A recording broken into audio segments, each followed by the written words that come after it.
Good evening, my friend, and welcome, Ellerin Nights. You are listening to a guided sleep story. My name is Oicha, and tonight it is my quiet privilege to be the gentle voice that accompanies you as you drift toward peaceful sleep.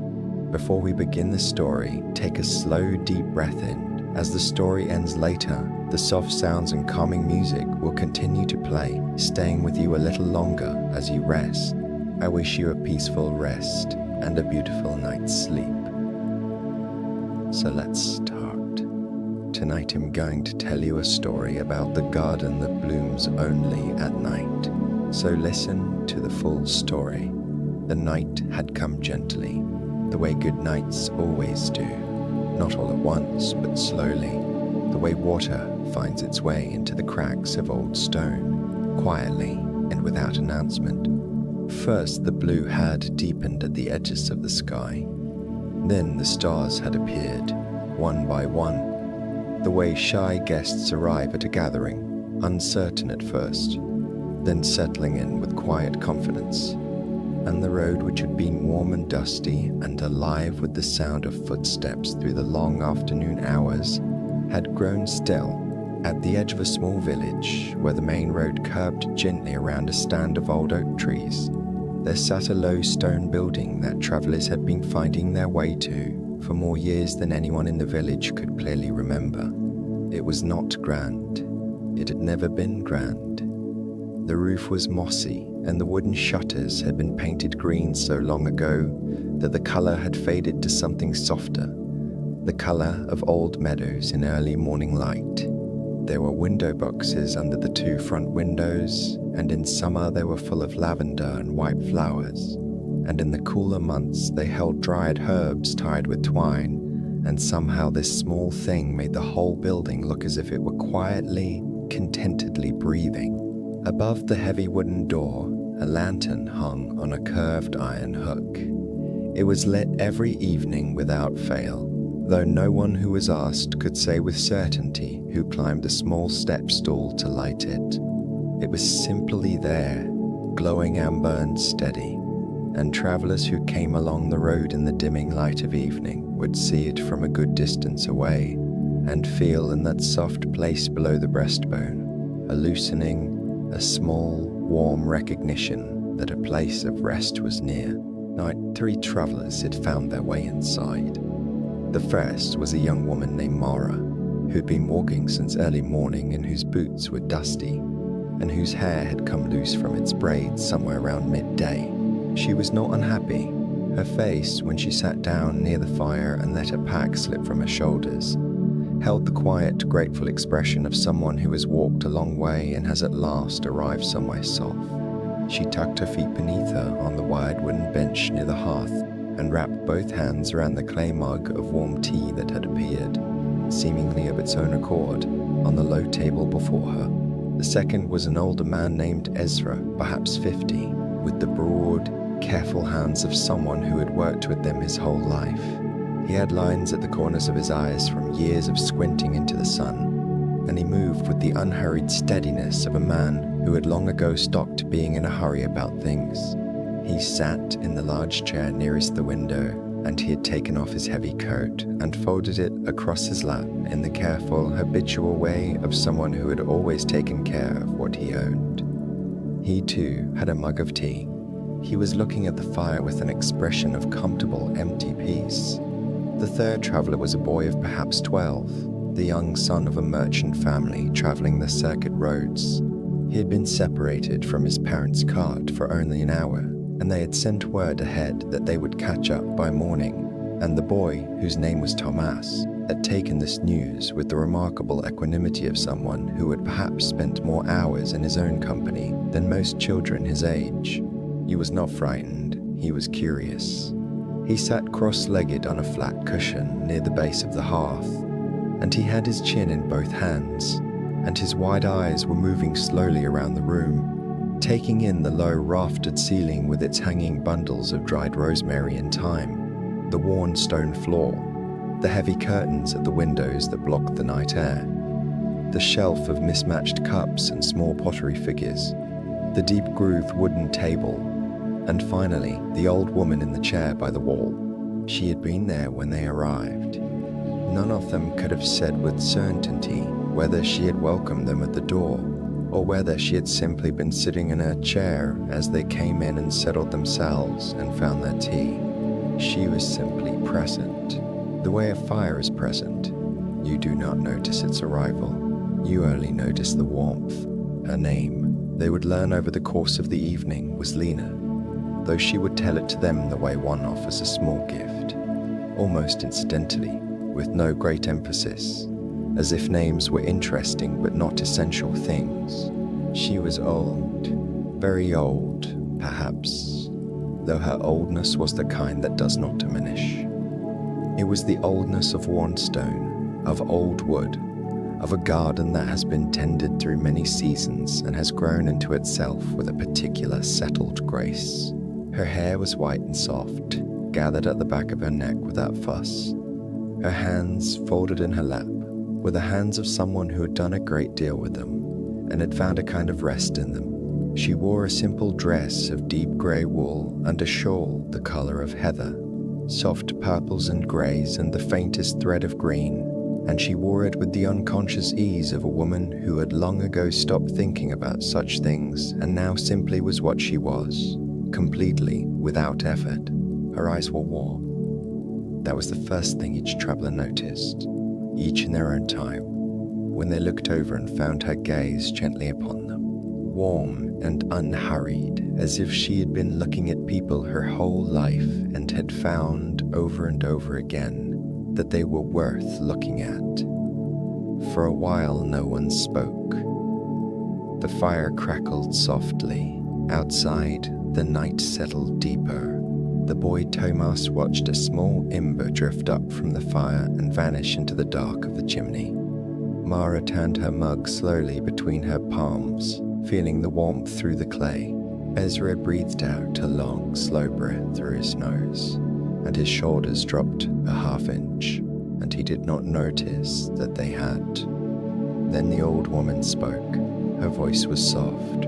It was the kind of voice that does not fill a room so much as it settles into one, finding the corners, the quiet spaces, settling like warm dust in still afternoon light. "You've all had a long day," she said. It was not a question. It was simply an observation, offered the way you would offer someone a blanket, without fuss, without needing anything back. Mara smiled a little. "Yes," she said, "a long one. Long days have their own kind of value," Lena said.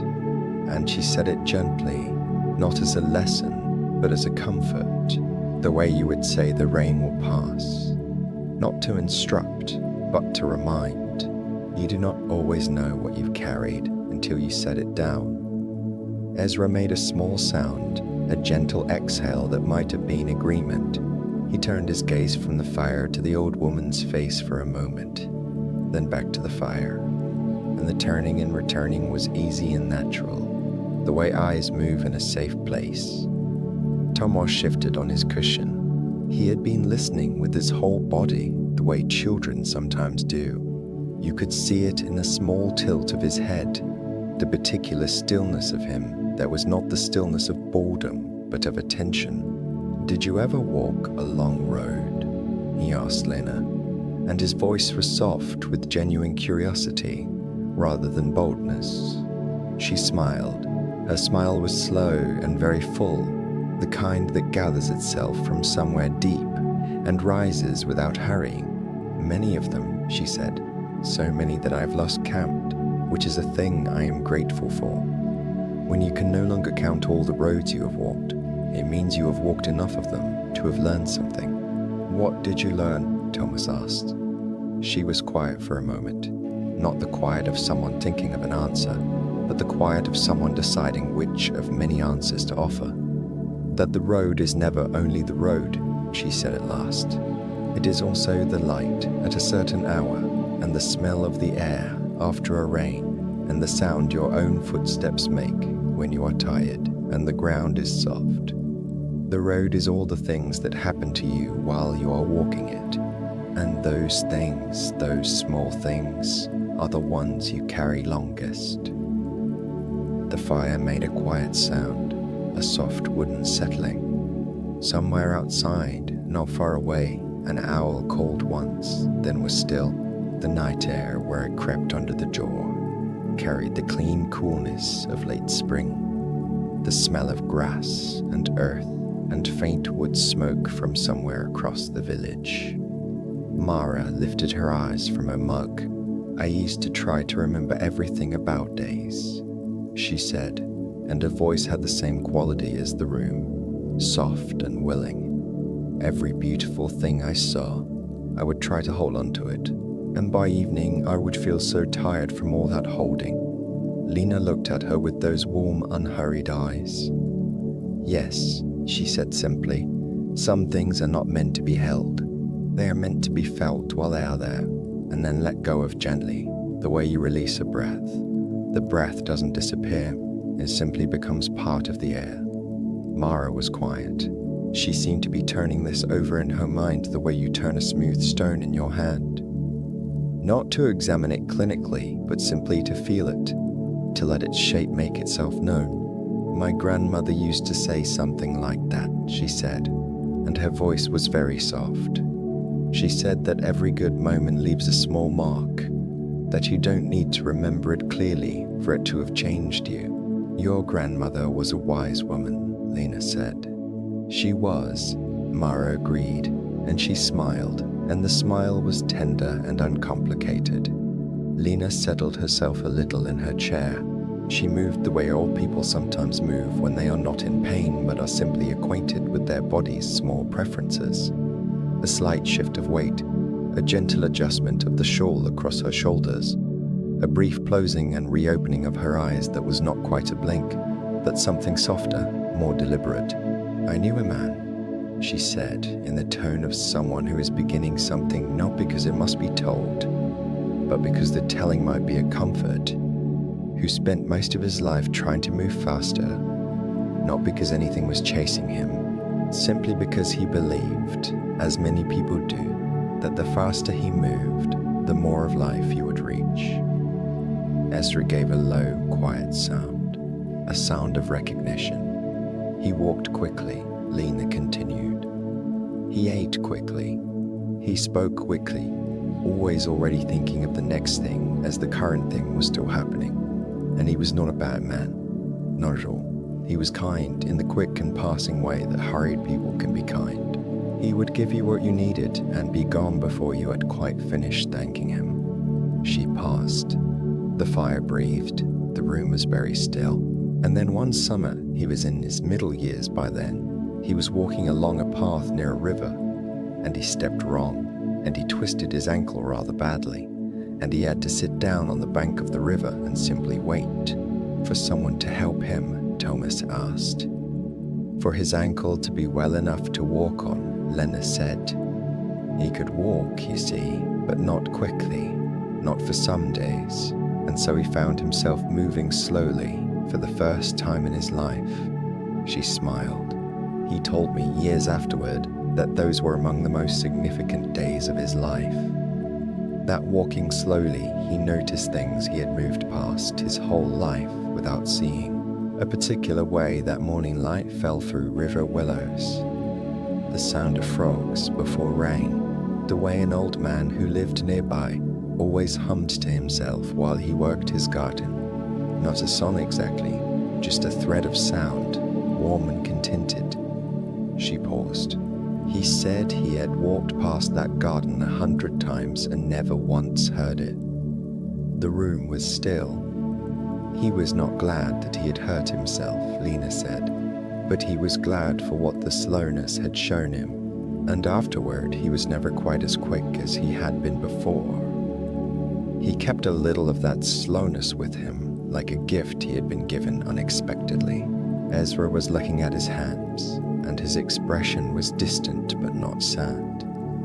It was the expression of a man recognizing something he had known before, and had perhaps half forgotten. I was like that man, he said, not to anyone in particular.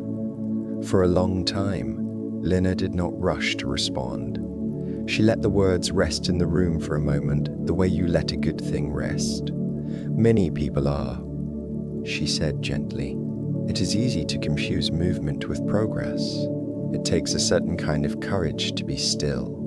Tomas had pulled his knees to his chest and was resting his chin on them, looking up at Lena with a direct, unguarded attention that belongs particularly to children. A quality of looking that says, I am here with you, completely, without the layered self-consciousness that time and experience tend to add. Are you tired, he asked her, from all the things you've lived?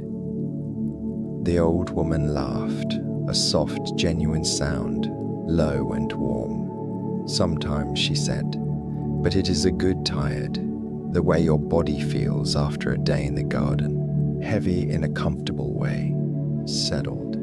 She looked at the boy with great fondness. Do you know the feeling of being so tired that everything feels very clear and very quiet? As if the tiredness has washed away all the things that are not important, and what is left is only what is real. Thomas thought about it seriously. Like when you've been out in the cold for a long time and then you come inside, he said, and everything feels very warm and very bright, and you're so tired you can't worry about anything. Exactly that, Lena said, and she looked at him as if he had said something particularly fine. Exactly that. He seemed pleased and tucked himself a little more closely into his own warmth. The fire had settled lower into a rich bed of orange and red coals that gave off a steady, even heat without much flame. Lena reached out and added a small piece of wood to it from the basket at her side. Not a large piece, just enough to keep the warmth going.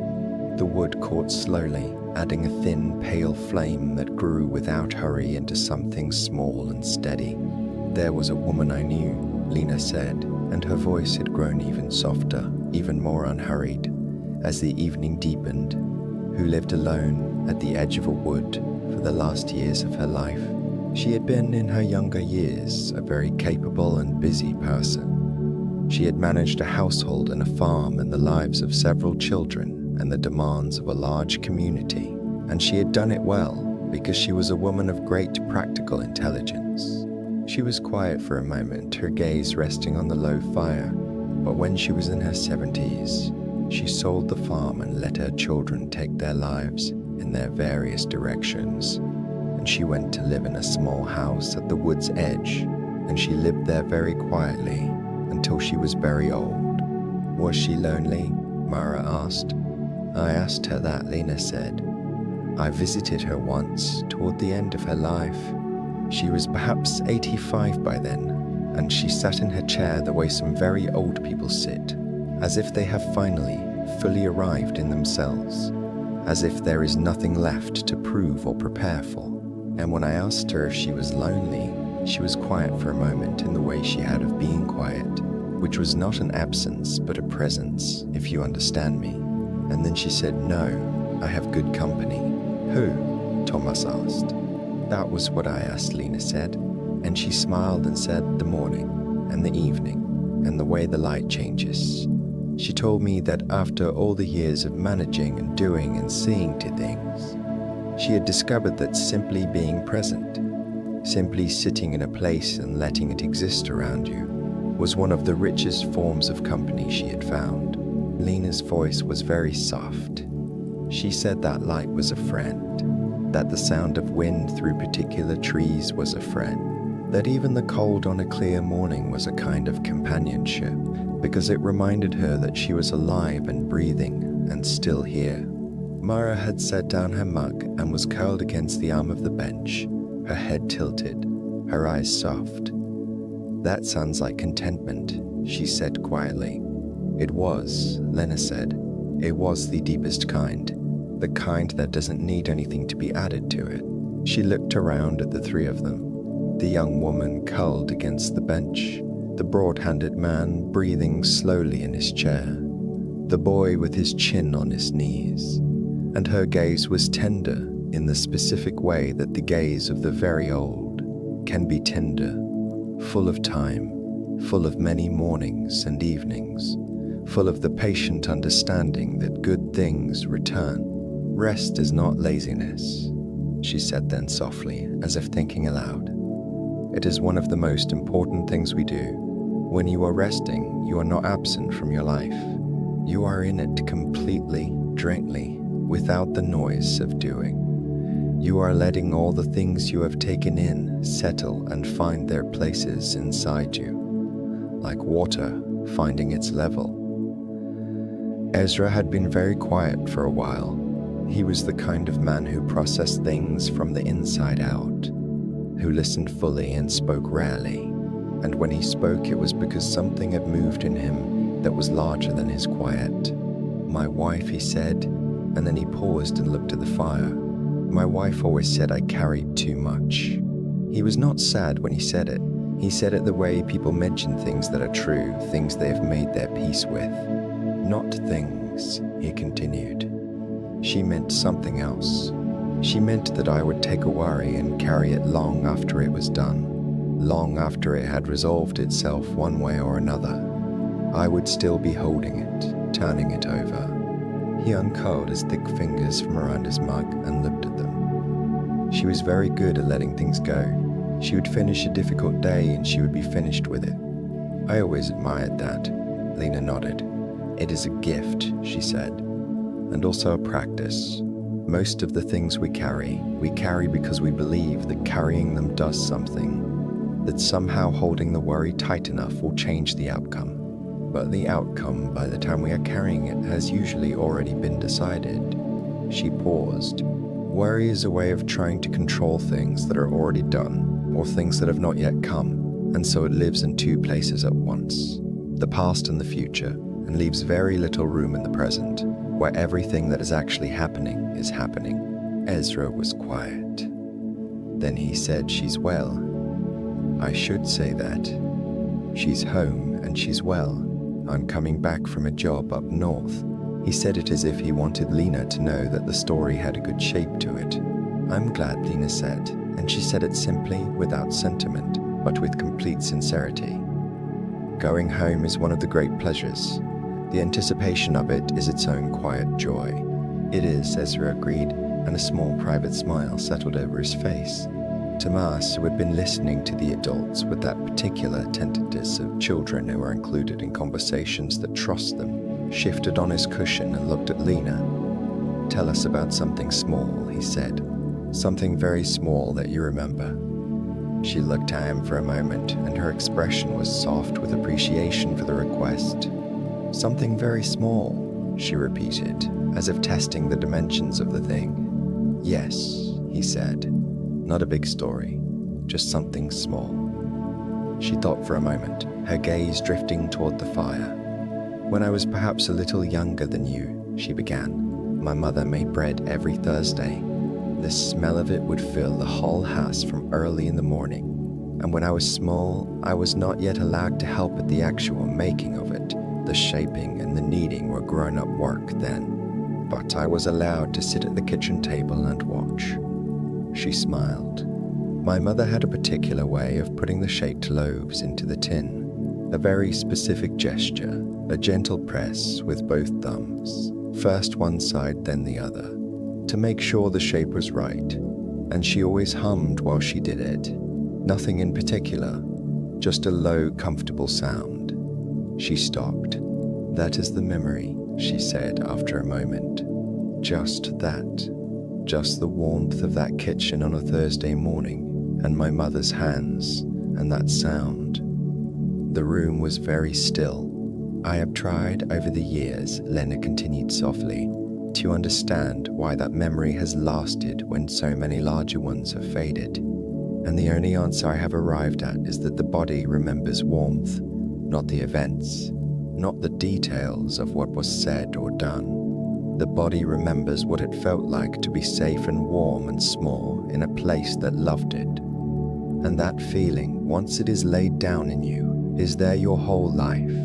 You can come back to it." Mara had her eyes closed. Her breathing had slowed. She was not asleep.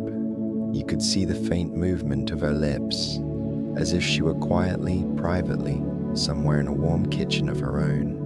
The candles on the mantel had burned down to gentle stubs, their flames small and very steady, as if they too were settling toward rest. Outside, the night had grown completely still. No wind, no sound of movement on the road, just the vast, soft quiet of the world at its most at ease. Lena added one more small piece of wood to the fire. The coals received it warmly. A thread of bright orange ran along the grain of the new wood, then steadied.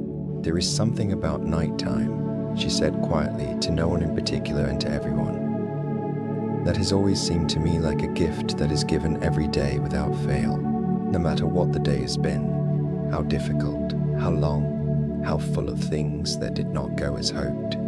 The night comes, and with it, a permission to stop." She let that rest in the room for a moment. "I think sometimes that people are afraid of the night," she continued, "that they fight against it. They fill it with light and noise and activity, because being still in the dark feels like something is being taken from them. But I've always found the opposite." She paused. "The night takes nothing. It only asks you to set things down for a while. And in the morning, most things you are afraid to set down are either still there waiting for you, which means you can pick them back up when you are rested, or they are not, because it turned out you did not need them as much as you thought." Ezra made a soft sound of agreement. He had let his hand fall slightly back against the chair, and his eyes had the heavy, comfortable weight of eyes that are not far from sleep.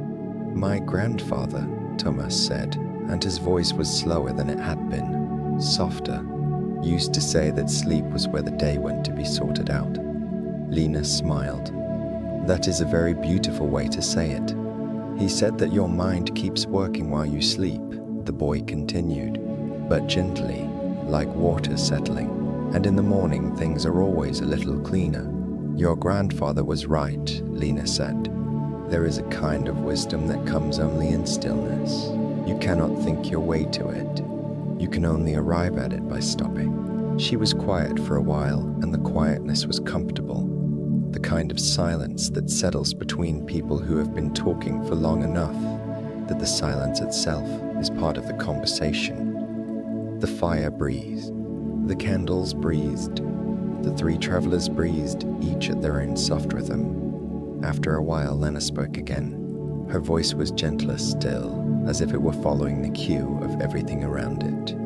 The lowering fire, the deepening quiet, the heaviness of tired eyes. "I want to tell you something," she said. "Not a story exactly, just something I've come to know." 3 pairs of eyes, one already beginning to drift, 2 still gently open, turned toward her. "Every single person in this room," she said, "has been doing the best they could today. Not the best they could imagine doing. Not the best someone else might have done. The best they themselves could do with everything they had in them on this particular day." She paused. "And that is enough. It is always enough." She let that settle. "Tomorrow there will be another day," she continued. "And you will do the best you can with that one too.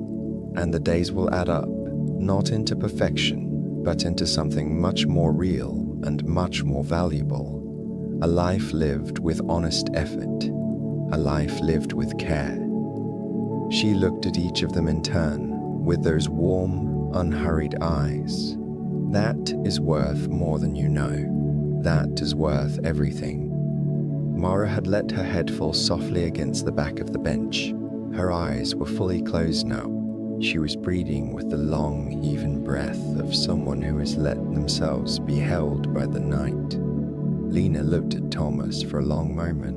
He was fighting sleep in the endearing way of children who are tired but not yet ready to relinquish the day.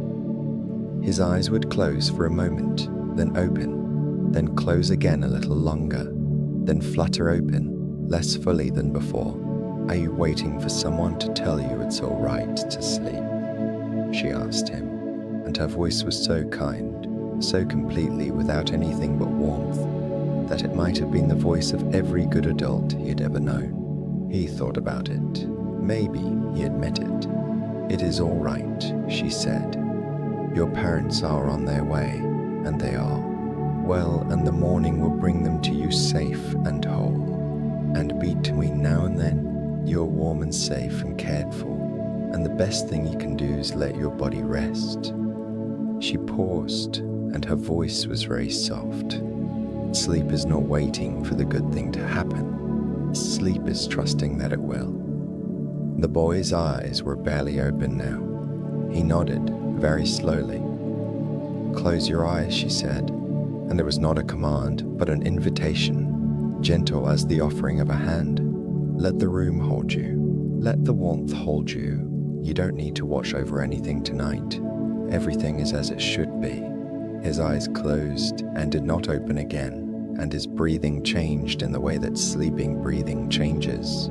Deeper, more even, with a quality of deep release in it, as if the body, when it finally stops holding itself up, says something small and satisfied without words. Ezra was very close to sleep himself, though he was the kind of man he slept more slowly, settling into it the way a large stone settles into soft earth, a gradual, inevitable, comfortable going down. "I haven't sat like this," he said, very quietly, "in years. Just sat and listened to someone talk, without needing to go anywhere or do anything. It is good to do nothing sometimes," Lena said. "True nothing. Not the nothing that is really worrying quietly, but the nothing that is simply being here, in this room, in this warmth, with the night outside and the fire inside, and nothing required of you." "Nothing required," he said, trying the words. They seemed to fit him like something warm. "Nothing required," she confirmed gently. He closed his eyes. She watched him with the expression of someone who has spent a great deal of time watching tired people find their rest, and has found a deep and genuine pleasure in the watching, not because it is her doing, but because there is something quietly beautiful about the moment when a person lets themselves be cared for. The fire was very low now, just the coals, warm and steady, pulsing their slow orange heat into the room. The candles had burned down to their last small flames, wavering gently in the breathings of 3 sleeping people. The room smelled of wood smoke and dried herbs and the faint, clean scent of tea. Lena sat in her chair with her hands folded and her shawl around her shoulders and her eyes soft and resting on nothing in particular. Though she was not asleep, she had, long ago, arrived at a place in life where the boundary between waking and sleeping was soft and permeable and not particularly important, where rest was available not only in sleep but in any quiet moment, when you allowed yourself to simply be.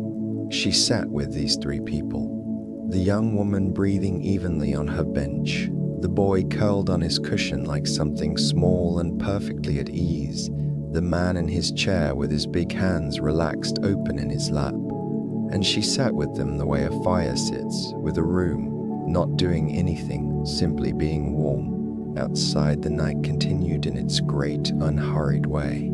The stars turned so slowly that no single person could see the turning, but it was happening. It was always happening, the patient revolving of everything, the steady passage of the night through its own depths toward morning. An owl called again, far off, and the sound carried clean and clear and untroubling on the still air.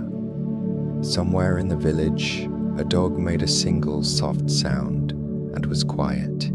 The lantern above the door still burned. After a long time, or perhaps not very long at all, time in such rooms loses its ordinary measurements and becomes something rounder, something that folds in on itself comfortably. Lena spoke again. Her voice was barely above a whisper now, as if she was speaking into the room's own dreaming.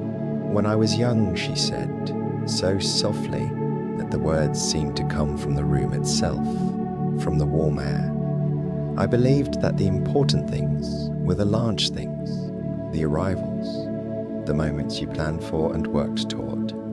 She paused. "And those things were good. I did not diminish them." She was quiet for a breath, then 2. "But it is the small things that have stayed with me.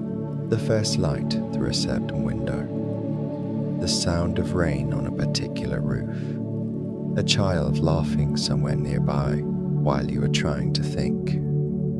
The weight of a good mug in your hands when you are cold. The way a room feels when it is full of sleeping people and you are the one still awake, sitting with them. She paused. That is one of the most tender things I know. To be the one sitting with the sleeping ones. To be the warmth they rest in. Her voice was barely sound now. It was more like breath shaped into meaning. You are all so good, she said softly, to the sleeping room. All three of you, tired and good and doing your best in the way that every person does their best, imperfectly and honestly and with genuine care. And you are safe tonight. You are warm tonight, and tomorrow will find you rested, and it will offer you everything it has. All the light and the ordinary beauty in the chance to be kind and to be moved by small things, and you will take what you can and carry it gently. She breathed, sleepy. Sit now. Everything is here, everything is well. The night is holding you. I am sitting with you, and the morning is already preparing itself quietly on the other side of the dark, not rushing, not demanding, just getting itself ready, the way a good morning does. Patient and steady and full of everything it has always been. There is a particular quality to a room in which people are sleeping peacefully that is very hard to describe but immediately recognizable. It is not an absence of life, but a deepening of it.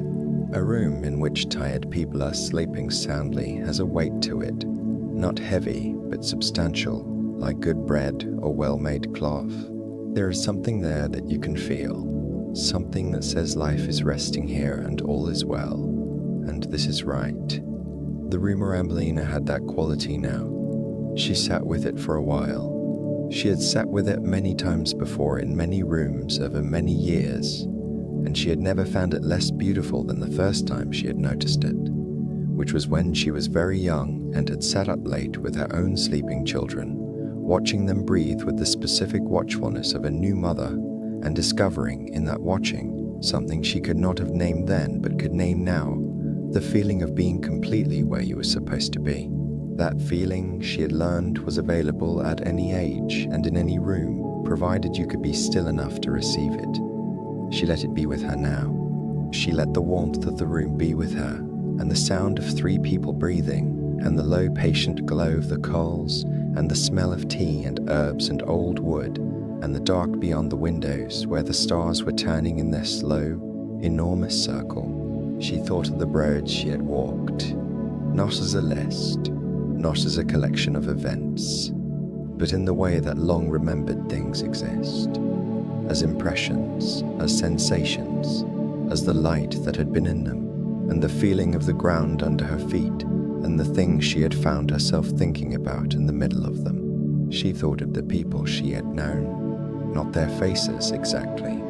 Faces faded or changed into something more general over time, something that was less the specific face and more the quality of the person, the particular warmth or stillness or humor or gentleness that had been theirs.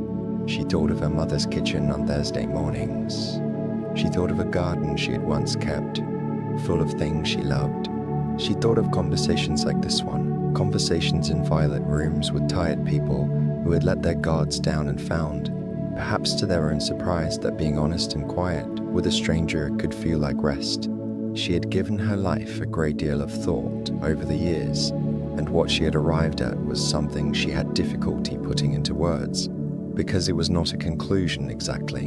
It was more like a feeling of adequacy, not triumph, not satisfaction, not regret, simply adequacy.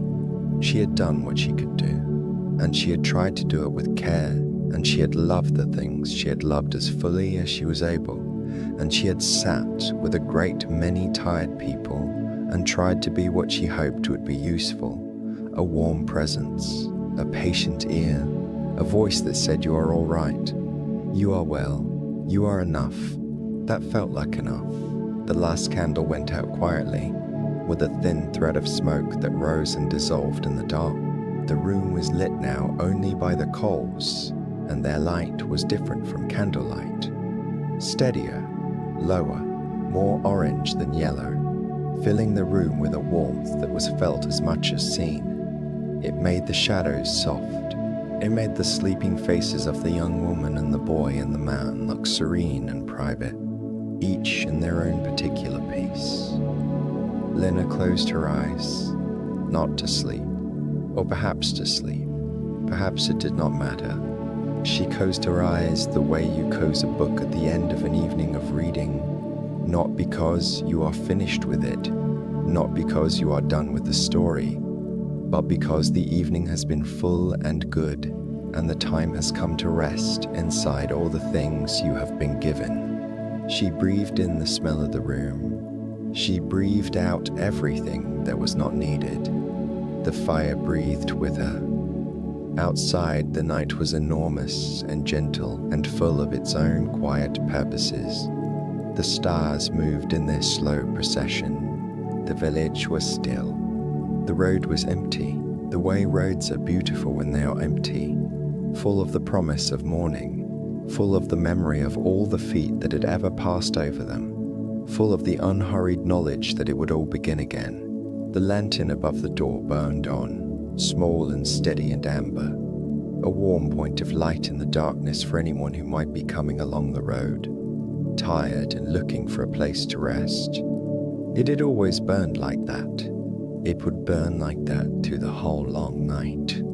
And under its light, in the low warm room with its sleeping travelers and its dying fire and its walls that had held 1,000 evenings like this one, the old woman sat in a chair with her hands folded in her lap and a shawl around her shoulders and her eyes gently closed. And she was still, and the room was still around her, and the night was still around the room, and everything sleeping body and every warm coal and every thread of wood smoke rising toward the rafters was exactly where it needed to be. If you had been outside on the road that night and had looked in through the gap in the heavy curtains, you would have seen this, the glow.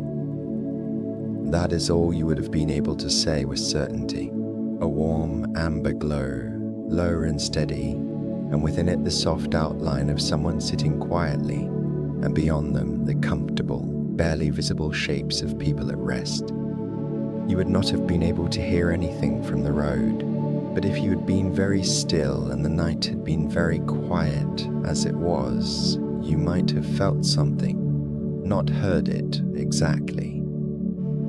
Felt it, the way you feel warmth before you feel it on your skin, the way you know, sometimes before any evidence, that the place you are approaching is a good place. You would have felt it, and you would have slowed your step, and something in you that had been held tightly would have loosened a little. And if you had been tired enough, tired in the way that the three travelers inside were tired from the road and from the day and from all the living that a person does just by being a person, you might have turned toward that warm light without thinking too much about it, and opened the door and come inside, and there would have been tea, and there would have been a fire, and there would have been a quiet room, and in the corner, in the chair by the wall, with warm eyes and a soft voice and all the patient, unhurried time in the world, there would have been an old woman ready to sit with you, to let you know, in the way she had of letting people know, that you had done enough for today, that you had carried what you needed to carry, and that now it was time to set it gently down, that everything you had worried about could wait until morning, and that morning was a good thing, coming in its own time, and that for now there was only this, the warmth, the quiet, the soft sound of the fire, and someone sitting with you, just someone sitting with you, which is, in the end, the oldest and most reliable comfort in the world. The night deepened, the coals glowed, and 3 tired travelers slept on, breathing slowly, held by the room, held by the dark, held by the patient turning of the world that always brings the morning, gentle and unhurried and full of everything it has ever been, waiting just on the other side of the dark. Sleep now. You are safe. You are here, and all is well.